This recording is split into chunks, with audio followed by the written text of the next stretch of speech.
to share with you this darshana, by which I mean the real tantric sense of darshana, where it means obviously a visual, a vision of light, a vision of sudden awakening, a vision of a big aha moment. But in this tradition, of course, it's also the aha of sound, and of all things choreographed together. This ties into some of the practices we were doing. I've been preparing this scroll for translation, this Kundalini chakra scroll that I told you about.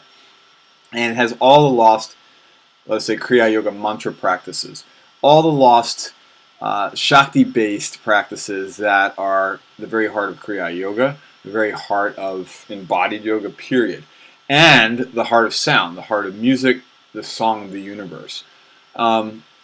But in particular here, what struck me was a series of syllables that are a visual thing, literally put together as a sort of reminder, like a subtle body reminder of how nada, the sound of Shiva, rolls through you. And it reminded me, a very direct, intuitive hit of one of the times you were playing the mantras on your guitar. There's some connection there, so I'm just doing my duty as a friend here. I mean, this is classic practice that very few people are aware of, and I'm preparing this series for my translation and probably going to present it at the Asian Art Museum, and I was working on this already, so settle in for like 2 minutes, just check it out, and let me know what you think. Okay, so what we have here, of course, is the coiled power, which represents the sonic vibration of all the body's breaths, the seed of awakening that is ultimately that birth of Om that is drawn into the body, and with choreographed yoga practices of balancing everything so that one's whole focus is on that kind of seed point in the navel, drawing it, preparing that resonance in the body. You literally fire that resonance through the body, and that fire burns and threads through as like a sound needle of fire. All the blockages that keep us thinking that we're, never going to get there. And this is the practice that dissolves time, called Kaluttara.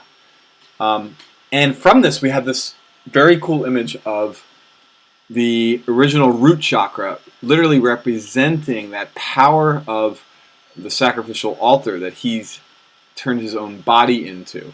So your body becomes the altar for rebirth through this sonic nectar that's, evoked. Now, beyond all that stuff, what we have here are the actual instruments called the seed mantras. These are missing in today's practice, completely extricated from this. It's all eye candy and Jungian psychology. Nobody knows what the fuck they're doing. So the sequence of sounds that I'm about to show you, literally show you, are correlated to this. This is Kundalini, or that coil of pure sound about to rise. But notice that it is drawing these 7 tones or notes, which represent 7 planes of sonic consciousness that are said to be ethereal, otherworldly, and connected to the planes like, Yogananda talks about. And drawing from that, your whole body then, because this is drawing from the heels and the earth of your body, your whole body is a sonic instrument, literally a song. Rudimentary Ganesha head holding all this up, and then he rises, or she rises, and meets that place of foundation, that square which is governed by none other than our old pal. Now here he is in a way we don't see him, and this is getting to the point. These seed mantras that you see on his petals represent original practices that accompany this badass sonic puja, Kriya Yoga, where you would visualize him, but just notice really quick, this guy's got fucking gravitas, right? You don't find this on Google. He's got a chakra discus, he's holding various mudras, he's got his axe to sever you from ignorance and to help you attune your focus. He's also got, again, heaviness.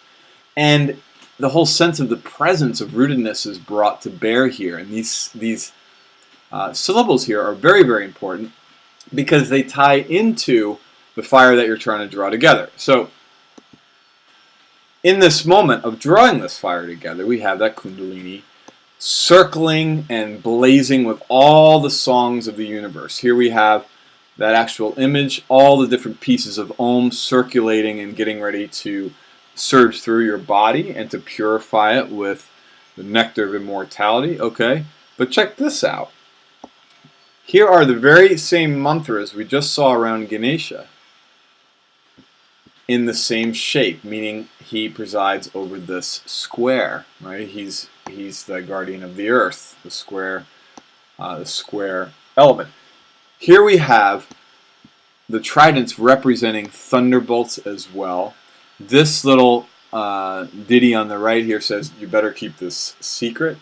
And here we have basically the core seed mantras of Ganesha's practice that are threaded together with each ligature, each little inflection, more and more subtle variations of drawing that sound up and down into the crown lotus. This is quintessential Kriya Yoga. The little half moon and dot represents that third eye, and this is your spine, the sound needle piercing up and down, and all choreographed with breath practice and guarded by and delivered by Ganesha. Now, Ganesha here, of course, as we just saw him, is not particularly as we usually see him, right?